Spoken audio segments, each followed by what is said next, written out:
Bonjour à tous et bienvenue dans cette nouvelle formule, le journal de l'Assemblée Générale. Hervé Rebolo nous a rejoint. Hervé, l'année 2016, si on doit la caractériser, et en toute humilité, mais également en toute objectivité, il faut absolument mettre un superlatif extraordinaire, cette année 2016. Merci Thierry. Oui, effectivement, une année 2016, j'ai envie de dire quelle année. Alors quelle année? D'abord, c'est l'année où il a fallu que DLR, au titre de la loi, prouve sa représentativité. Sans rentrer dans les détails, il y a quelques années, 2-3 ans de ça, les syndicats de salariés ont dû prouver leur représentativité. Cette année, il a fallu que ce soit aux organisations professionnelles. Donc nous sommes représentatifs, tout ceci est certifié par le commissaire aux comptes, enregistré auprès de l'administration, et nous sommes encore en attente du certificat qui va bien, comme on dit, mais la démarche est faite et elle s'est bien faite, c'est une très bonne chose. Deuxièmement, ça a été une année où les syndicats qui ont rejoint DLR, je pense à UFL, je pense à la CIM, je pense à la commission GRU à Tours, qui elle est une commission interne, ont commencé à produire, ont commencé à travailler beaucoup. Il a fallu reprendre pour ces syndicats tout l'administratif, les fichiers, les appels de cotisation, reprendre des relations avec les administrations. Donc ça a été extrêmement lourd, extrêmement long à gérer. Et puis elles ont commencé à produire, sans rentrer dans le détail, ces structures ont commencé à produire leurs nouvelles conditions générales de vente ou de location, en anglais aussi, ont commencé à travailler à la CNAM sur certaines problématiques liées aux ascenseurs, les grues à Tours, ou certaines relations avec le ministère du Transport pour des problèmes de charges à l'essieu, etc. Donc tout ceci, un travail de reprise d'un existant qui était un petit peu endormi, ça a été extrêmement prenant. Ça c'est structure et également extension du DLR. Ensuite on a... Tout à fait. Digital. Ensuite, effectivement, DLR a voulu, le conseil d'administration a voulu démarrer un budget et une action sur DLR demain, 2020-2025, que sera la digitalisation de nos métiers. Nous sommes en full service, littéralement. Est-ce que dans 4-5 ans, nous ne travaillerons pas avec des algorithmes, des ordinateurs apprenants, etc. Donc nous travaillons là-dessus. Ça va être très rapide et en même temps de longue haleine, puisque aujourd'hui, je ne sais pas vous dire vers quoi nous dirigeons. Nous avons d'abord commencé à consolider notre base de données et à mieux travailler notre CRM. L'objectif étant de mieux travailler au service des entreprises. Toujours dans ce cadre d'idée, si vous me permettez d'enchaîner, c'est que DLR a décidé de rentrer dans une procédure de certification selon un référentiel qui s'appelle Calliope, un référentiel destiné aux organisations professionnelles. En deux mots? Bien, en deux mots, c'est mieux être organisé en interne pour mieux travailler au service de nos adhérents. Alors, c'est un petit peu complexe à mettre en place. Ceux qui savent ce qu'est la certification, ils l'ont déjà vécu en entreprise, savent de quoi il s'agit. Ça nous fait un bien fou, ça nous aide à nous structurer. Et je pense que nous en verrons les effets dans 15, 18, 24 mois, et qu'avec un peu de chance, nous aurons notre certificat à l'Assemblée Générale du DLR 2018. L'idée générale, c'est tout progrès à une mesure. Et j'imagine ici, on prend la mesure du progrès. Oui, c'est à peu près ça. J'espère mieux en parler l'année prochaine. Toujours dans le cadre des dossiers qui ont compté, cette année, nous avons signé un accord avec un courtier en énergie, qui ne coûte absolument rien ni aux entreprises, ni à DLR, et l'objectif étant de permettre aux entreprises membres de faire une étude d'impact sur leur consommation énergétique et trouver le meilleur fournisseur d'énergie pour faire des économies. Je peux vous annoncer que 6 mois après la signature de cet accord, ce sont des dizaines de milliers d'euros qui ont été économisés par un ensemble de PME. Rien que sur ces gros dossiers, sur ce volume de travail, sur tout cela, on vous avait dit d'ailleurs, ça se poursuit. Y a-t-il eu, vu de l'extérieur, un regard porté sur le DLR, une considération, quelque chose qui a changé? On dit finalement, ils bossent ces gens-là. Écoutez, je vous remercie de poser la question ainsi. La réponse est oui. Clairement, que ce soit en externe, les institutionnels, nos partenaires, les fournisseurs nous le disent, que ce soit en interne, on nous le dit aussi, et on a pu le mesurer. Cette année, pour la première fois, dans le cadre de notre certification, nous avons lancé une enquête de satisfaction auprès d'une centaine d'entreprises membres de DLR. Les retours sont excellents. Je ne devrais pas dire à ma grande surprise, mais ça fait tellement plaisir qu'on se dit que finalement, on ne s'est pas complètement trompé. Alors bien sûr, il y a beaucoup de choses encore à améliorer, mais j'espère et je pense que nous sommes sur la bonne voie. Il y a une trajectoire, il y a un dynamisme. Et vu de l'extérieur? Vu de l'extérieur, oui, nos partenaires, sans les qualifier particulièrement, nous disent, on voit bien ces 3 dernières années que DLR, ça bouge. Alors, c'est d'ailleurs pour ça que pour amplifier ce mouvement, ce sentiment, DLR a lancé une web TV et s'est mis sur Twitter. Florence Dupont vous en parlera tout à l'heure. L'idée étant d'occuper l'espace, que le logo se voit, que nos matériels se voient, que nos entreprises se voient et que les institutionnels s'en rendent compte. C'est important. Vos pairs ont également, considéré vos actions? Oui, alors effectivement, ça c'est notre grande fierté 2016. Pour faire rapide, le Centre d'études des directeurs d'associations professionnelles, tous les 2 ans, récompense les organisations professionnelles pour certaines de leurs actions, en management, en influence, en créativité, etc. etc. Il y a 7 prix qui sont décernés. Monsieur Bernasconi, l'ancien président de la FNTP, actuel président du Conseil économique, est le président du jury. Constitué d'économistes, de journalistes, enfin de gens du monde de la société. De personnes averties. De personnes averties, merci Thierry. Et nous concurrions dans la catégorie influence. Nous avons remporté ce prix à notre grande joie, à notre grande fierté. C'est notre action FCTVA. Vous savez que nous menons depuis 2 ans et demi auprès du Parlement pour que la loi change afin que les collectivités locales puissent récupérer la TVA sur les locations de matériel. C'est cette action qui a été récompensée. Puis à notre grande surprise, nous avons aussi eu le prix du public et le prix spécial du jury. Vous êtes revenu 3 fois sur scène. Oui, voilà, c'était assez non, sympathique. Bien, tant mieux. Assez sympathique et rigolo. Tant mieux. Quelles sont les conséquences de cela? Les conséquences, c'est-à-dire déjà en interne, j'imagine d'abord une grande satisfaction, en externe aussi? Bien sûr, une grande satisfaction pour le conseil d'administration, pour l'équipe, pour nos adhérents, et en externe, visibilité. Visibilité, DLR est vue encore une fois, alors il faut retourner travailler lundi matin, mais c'est une bonne chose, c'est une très bonne chose. 2017, vous démarrez l'année 2017 sur un périmètre étendu par rapport au début de l'année 2016? Alors oui, le périmètre est étendu, effectivement, plus d'adhérents, plus de syndicats membres, plus de commissions, avec une équipe qui, elle, ne bouge pas. Un périmètre égal, donc ça veut dire qu'il faut encaisser la charge, et ça veut dire aussi que 2017 doit être une année de stabilisation de tout ceci. Alors, j'ai omis un point qu'il faut aussi aborder, c'est que vous savez que nous faisons de la formation aussi.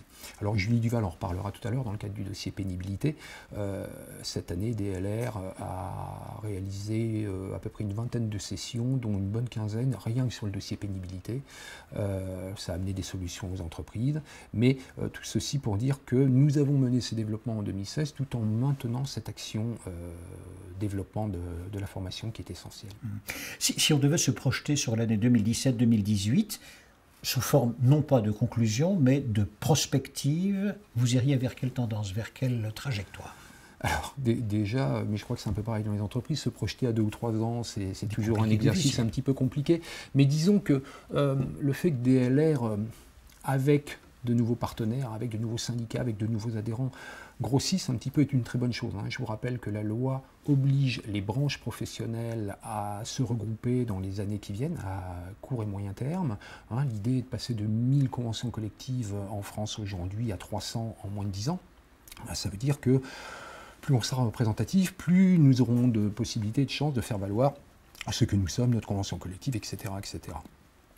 Deuxièmement, il va falloir stabiliser effectivement en 2017 tout ceci. Et je voudrais faire un appel aux chefs d'entreprise en leur disant, bon, nous avons la chance à DLR d'avoir effectivement des chefs d'entreprise au conseil d'administration, dans des commissions qui sont là, qui donnent du temps de la matière grise, mais ce serait bien qu'il y en ait quand même quelques-uns de plus. Alors, seule bonne nouvelle, ce n'est pas un problème lié à DLR, c'est un problème lié à toutes les organisations professionnelles. Mais je vous en prie, messieurs, dames, venez, on vous attend. Mobilisation.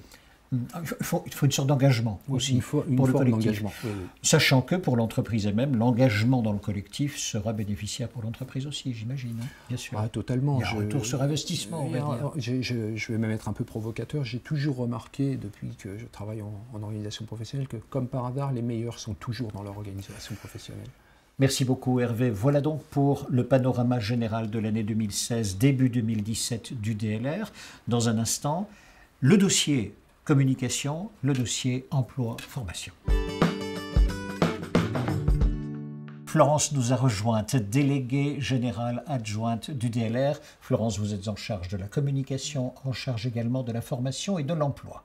On commence par la communication, beaucoup de nouveautés là-dessus, par exemple sur la presse professionnelle et généraliste. Le DLR a été extrêmement présent en 2016. Tout à fait. Grâce à notre agence de relations presse RP Carré, on a eu près de 200 articles qui sont parus dans la presse cette année. Achat d'espace également? Tout à fait. Alors ça, c'était une nouveauté, à la fois dans la presse professionnelle, où on a eu des achats d'espace pour notamment un article consacré aux loueurs qui ne sont pas des sous-traitants, donc pour rappeler un petit peu la règle du jeu.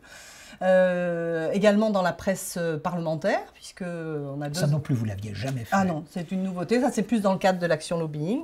Donc, on a eu 2 articles qui sont parus, l'un plutôt consacré au FCTVA, puisque les parlementaires sont en première ligne sur ces sujets-là, et l'autre plus orienté sur l'emploi, avec une interview de Claire Miquel. Il y a également la PQR, la presse quotidienne régionale, où là, en fin d'année, on a renouvelé au moment des Olympiades des métiers à Bordeaux, des achats d'espace dans les journaux locaux, donc par exemple à Bordeaux, plutôt orienté emploi, puisque c'est une des problématiques que nous rencontrons et qui est porteuse au niveau du grand public. Il ne fallait pas l'oublier. Twitter également. Alors Twitter, effectivement, puisqu'on a créé un compte Twitter Fédération DLR sur lequel on communique régulièrement. On retrouvera quelques petites photos de l'AG, certainement, avec nos complices. Tout à fait. Et puis, vraiment, l'un des gros dossiers, gros chantiers que vous avez mis en route, c'est la Web TV. Alors la Web TV DLR, effectivement, qui nous permet en fait d'occuper un nouvel espace médiatique qui nous était un petit peu étranger. Donc c'est à la fois la possibilité pour nous de communiquer sur nos activités, sur nos actualités, les événements comme le congrès bien sûr, les journées métiers, mais aussi le club DLRH peuvent se retrouver sur cette télé. Mais c'est aussi l'occasion de pouvoir donner la parole à des experts dans des domaines différents, mais aussi des politiques, enfin, voilà, sur des sujets qui tournent bien sûr autour des problématiques de la profession. On a également la possibilité, grâce à cette Web TV, de valoriser notre label SE+, avec une rubrique spéciale Julie se fait label, qui permet de visiter les entreprises labellisées. Et voilà. Donc également, évidemment, on retrouve les témoignages et les portraits de métiers de la maintenance. Plutôt des métiers de la maintenance. Et puis, alors ça c'est la rubrique nostalgie, si je puis dire, puisque en fait on a près de 30 ans d'archives audiovisuelles DLR. Donc ça permet de suivre un petit peu l'évolution de la profession au travers de ces différentes productions. Ici, au Congrès, est-ce que cette Web TV est visible? Tout à fait. Alors pour ceux qui n'auraient pas encore eu l'occasion, malgré nos nombreux emailings, de la découvrir, on a sur le stand DLR dans l'exposition un écran sur lequel tourne une espèce de tutoriel, enfin pour montrer un petit peu toutes les possibilités et les offres de cette télé. Juste derrière vous, un visuel. Juste derrière moi, un visuel également, ce qui nous permet d'ailleurs tout doucement de faire la transition avec la formation et l'emploi. Là aussi, vous avez mixé communication et attractivité des métiers ou des professions. Tout à fait. Alors il y a eu une première action qui est une nouvelle.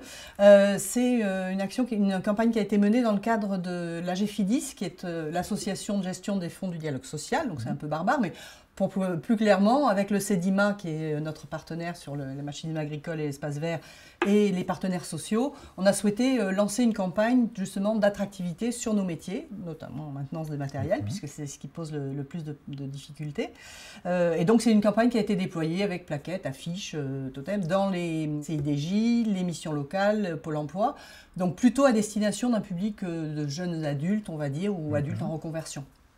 Voilà, donc cette action, elle s'est déroulée sur une partie de l'année. Elle a donné lieu à un certain nombre d'interviews, de reportages, donc notamment une interview de Claire Miquel sur France Inter, mais aussi sur Demain Télé, où nous avons pu participer comme ça au journal des métiers, voilà, journal de l'emploi. Sur la formation, poursuivons. Alors, suite à cette campagne, on a également organisé justement avec Demain Télé 2 émissions dans le cadre de leur rubrique Enquête d'emploi, l'une plutôt consacrée à l'emploi dans les métiers de la maintenance de matériel de travaux publics et l'autre plutôt sur la formation dans la maintenance de matériel de manutention. Voilà, donc ça a permis d'avoir des reportages, des plateaux avec des professionnels, avec de jeunes apprentis, etc. pour montrer l'intérêt de ces métiers.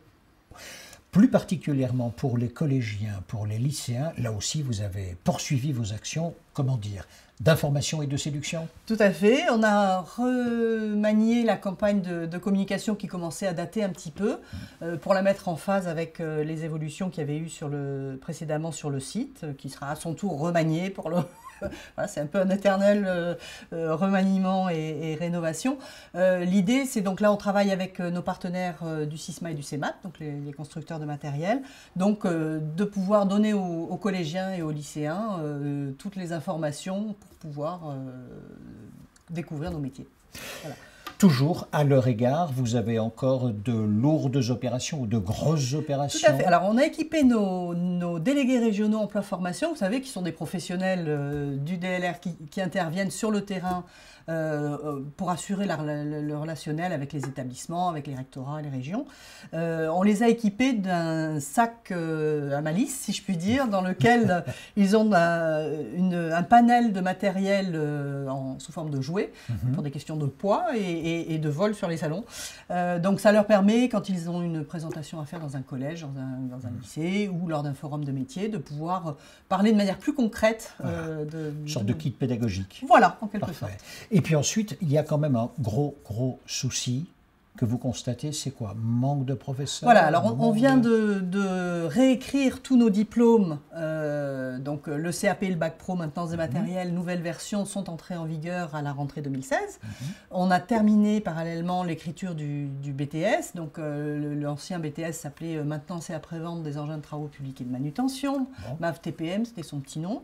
Donc là on a changé l'intitulé, dorénavant c'est le maintenance des matériels de construction et de manutention, donc on a simplifié. Choisi d'ailleurs le terme de construction plutôt que de bâtiments et travaux publics. Jusqu'à présent, on limitait à travaux publics, mais construction étant plus parlant, et, voilà, plus global et plus parlant pour le grand public. Donc c'est une notion qu'on intègre petit à petit également d'ailleurs dans notre communication de fédération.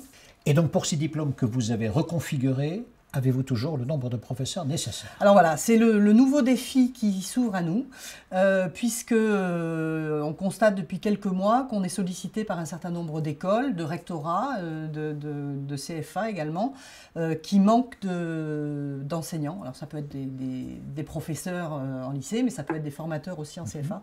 Et donc, avec les départs en retraite là, qui se profilent, on sait que d'ici 2-3 ans, ça va devenir catastrophique. C'est déjà problématique et ça va vraiment devenir... Une formule? On a une formule, on a une piste? Alors, on a des formules à construire, tout est à faire, je dirais. C'est-à-dire qu'on va travailler avec l'inspectrice générale de l'Éducation nationale, notamment pour savoir un petit peu comment on peut travailler en bonne intelligence. Nous, maintenant qu'on a refait toute notre filière de formation initiale pour les jeunes, on va pouvoir s'atteler à remanier un peu notre filière de formation pour les adultes. Donc les adultes, c'est à la fois les salariés de nos entreprises, c'est également des gens qui pourraient être en reconversion, et pourquoi pas des enseignants. Donc peut-être que les CQP, les certificats de qualification professionnelle, ou les titres professionnels, ou d'autres solutions, des stages en entreprise, des professionnels qui interviendraient moyennant peut-être des formations en pédagogie, alors eux pour le coup, dans des classes, enfin voilà. Tout est à faire, tout est ouvert, sous réserve des règles qui s'imposeront à nous, et puis des bonnes volontés qu'on pourra trouver. Troisième grand dossier de ce journal, le dossier sécurité, environnement, transport. Julie, bonjour. C'est vous qui êtes en charge de ce dossier. Il est décomposé en 4 grandes parties. Première grande partie. Notre convention nationale d'objectifs. De quoi s'agit-il? Alors, il s'agit pour les entreprises qui souhaitent investir dans la sécurité d'avoir un financement pour pouvoir mettre en place ces éléments de sécurité. Et ce financement se fait par l'intermédiaire de la Caisse nationale d'assurance maladie, la CNAM. Nous avons travaillé sur ce sujet depuis maintenant 2 ans. Notre objectif, c'est de présenter ce dossier en septembre au comité technique national de la CNAM. Nous sommes déjà d'accord sur un certain nombre de bonnes pratiques à favoriser, et puis nous en avons encore certains points à travailler. Ça, c'est pour le premier dossier, assez lourd, j'imagine. Hein. Deuxième dossier? La pénibilité. Pénibilité, ça vous a occupé pendant toute l'année 2016. Toute l'année 2016, voire même les années précédentes. On n'a pas fini. On n'a pas fini, effectivement. Donc, au niveau de la pénibilité, chaque entreprise a l'obligation d'évaluer si ses salariés sont soumis à un ou plusieurs facteurs de pénibilité. Par exemple, le bruit, les agents chimiques dangereux ou le port de charge. Pour aider les entreprises à faire cette évaluation, notre branche, la branche SDLM, a mis au point un référentiel qui caractérise les situations de pénibilité dans les emplois repères. Ça, c'est le travail de la branche. Au niveau de DLR, en complément, nous avons fourni à nos adhérents un outil en ligne qui s'appelle G2P, Gestion et Prévention de la pénibilité, qui permet d'adapter le référentiel de façon plus pratique. D'accord, donc en fait c'est une question d'étalonnage. Exactement. Cet outil il est disponible gratuitement sur notre site internet, il suffit d'en faire la demande envers moi et il est toujours utilisable maintenant.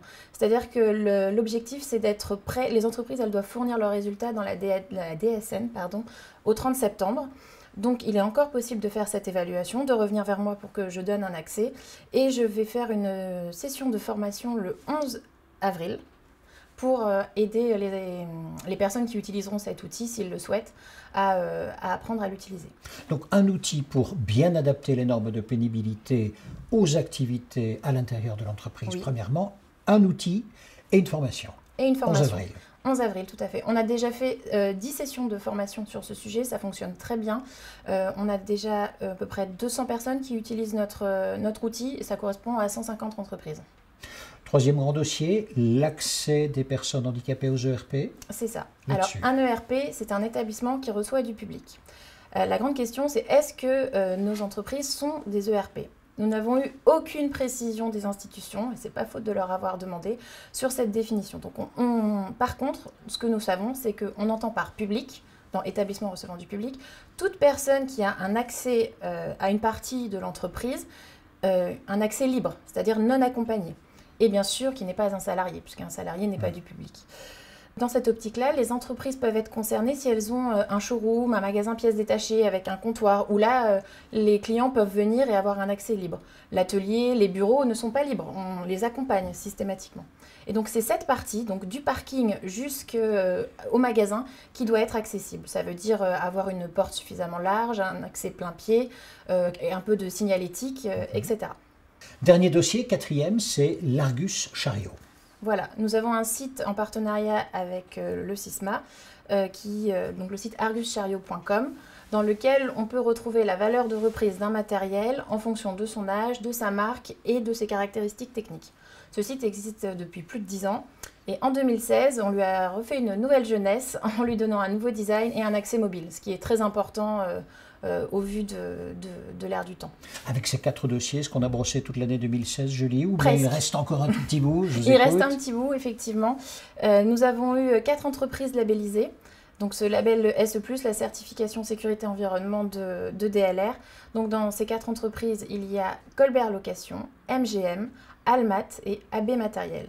Une 5e entreprise, MTPS, a été labellisée pour la 3e fois cette année. Et à chaque fois, on peut vous retrouver sur la télévision, sur la Web TV. Effectivement, du DLR. pour mettre notre label à l'honneur, on a créé une rubrique spécifique au sein de la Web TV dans laquelle on découvre le principe et surtout on va à la rencontre des entreprises qui sont déjà labellisées. Merci beaucoup. Julie. Merci. Il nous reste un dernier chapitre à examiner pour le journal de votre Assemblée Générale, c'est le chapitre des affaires sociales. Charlotte, vous êtes en charge de ce chapitre-là, de ce dossier-là. Si l'on examine l'année 2016 pour tirer un bilan général, affaires sociales, vous diriez quoi ? Alors, plutôt un bilan positif. Nous venons juste d'avoir les retours sur le bilan qui a été effectué au niveau de la branche. Donc, pour résumer, la branche, c'est bien entendu les entreprises du DLR, mais aussi les entreprises du CEDIMA qui regroupent le matériel agricole, les espaces verts, et aussi les entreprises de l'AFNAR qui sont les artisans ruraux. Le bilan de ces 3 secteurs d'activité confondus avec qui l'on se partage la convention collective, il ressort quelque chose de plutôt stable et positif, ce qui d'un point de vue social, j'entends, est plutôt positif. Donc un léger vieillissement de la pyramide des âges, tout simplement parce que le taux d'ancienneté augmente. Par contre, en revanche, très peu de recrutement au niveau de jeunes salariés. Ce sont des données qui se retrouvent également au niveau de l'enquête qui a été faite auprès des entreprises du DLR. Donc vraiment, ça reprend bien, ça traduit bien ce que nous retrouvons au niveau de la branche. J'en profite pour faire une petite aparté pour nos entreprises. Cette année, seulement 54% des entreprises ont répondu à notre appel de collecte. C'est ce qui est dommage. Du coup, j'attire vraiment leur attention. Il faut nous envoyer ces données, déjà dans un premier temps pour qu'ils puissent, eux, se situer par rapport à la masse, par rapport aux moyennes qu'on en dégage. Et aussi, nous, au niveau du service social, on en a vraiment besoin. Ce sont des données qui sont très précieuses parce qu'elles nous servent de base dans les négociations. Donc l'appel est entendu. Chaque fois que vous serez sollicité, vraiment, répondez à l'ensemble des questionnaires qui vous seront demandés ou déposés par le service des affaires sociales. Deuxième grand dossier, l'année 2016, c'était quand même l'année où, pour la branche, vous avez dû négocier une mutuelle. Tout à fait. Alors, l'année 2016 marque le lancement du régime de branche au niveau de la mutuelle en partenariat avec Malakoff Médéric. Malgré un démarrage assez mitigé, puisqu'en janvier, il n'y a eu qu'une centaine d'adhérents, le régime a vraiment parti de manière exponentielle en cours d'année avec plus de 500 adhésions en fin d'année. Un petit bémol cependant, l'ensemble des entreprises qui ont adhéré à ce régime sont des entreprises du CEDIMA et non du DLR. Tout ça, ça s'explique tout simplement par le fait que nos entreprises étaient déjà majoritairement couvertes et aussi parce qu'au départ, Malakoff n'était pas très bien placé sur le marché. J'en profite pour attirer l'attention de nos entreprises sur le fait que Malakoff a revu ses garanties en cours d'année à cotisation égale, ce qui fait qu'ils sont un peu plus compétitifs. Je les invite également encore et toujours, tous les ans, à se repositionner par rapport au marché pour éventuellement rentrer dans le régime de branche qui, même si parfois les cotisations ne sont pas les moins chères, il y a quand même dans les avantages tous les bénéfices et les avantages qu'a l'effet de masse et donc le régime de branche. Lorsque l'on relit l'année 2016 également, il y a un dossier dont il faut également parler, c'est un dossier marquant de l'année 2016. Tout à fait, c'est l'accord d'intéressement. Alors, la loi Macron avait obligé les branches à entamer des négociations pour mettre en place l'intéressement au niveau de la branche, ce qui permet d'avoir aux entreprises une sorte d'accord clé en main, qui permet aux petites et moyennes entreprises d'instaurer ça dans leurs entreprises. C'est une obligation de négociation et non pas une obligation de signature. Alors c'est ce que nous avons fait cette année. On s'est réunis avec FNAR, CEDIMA, on a tenté de trouver un terrain d'entente. Cependant, on est arrivé à la conclusion qu'il était impossible de trouver des critères communs à nos 3 secteurs d'activité, ce qui nous empêchait, nous, au niveau du DLR, de se positionner et de signer un accord. Du coup, en 2016, fin de l'année, là, DLR s'est retiré des négociations et pour le moment, DLR ne sera pas signataire, sauf s'il devait y avoir des nouvelles évolutions l'année prochaine. Voilà donc les 3 faits marquants de l'année 2016. Si maintenant on se dirige en pointillé sur l'extension de l'année 2017, ça donnerait quoi? Alors déjà, l'année 2017 commence fort avec la négociation des salaires minima, puisque nous sommes parvenus avec les partenaires sociaux à un accord, augmentation d'1% à compter du 1er mars. Les autres pistes de travail, ce sont des dossiers qui vont être sur le long terme, qui vont d'abord nécessiter des études avant de pouvoir signer un accord avec éventuellement des actions. C'est d'une part nos emplois repères, puisque l'accord de 2012 devait être revu dans 5 ans, et la place des handicapés au niveau de nos entreprises, qui est une obligation légale. Enfin et pour finir, un dossier très important cette année, c'est celui de la prévoyance. Juillet 2017 marquera la fin de la désignation d'AG2R en tant qu'organisme de prévoyance au niveau de la branche SDLM. De manière générale, nous ne pouvons plus désigner. Quid de ce qui va se passer pour la suite? Les partenaires sociaux ne sont pas encore tout à fait positionnés. J'informe nos entreprises qu'une étude de marché est actuellement en cours pour savoir vraiment comment se positionne AG2R. Est-ce qu'il pourrait être plus compétitif ou pas? Et quelle relation on pourra avoir à l'avenir au niveau de DLR et de la branche également, puisque nous n'avons pas tous les mêmes visions. Donc, to be continued. Merci beaucoup. À retenir de votre journal, d'abord un mot sur l'année 2016. Ce fut une année extraordinaire à plus d'un titre. À retenir pour l'année 2017, ce sera une année de stabilisation. À bientôt.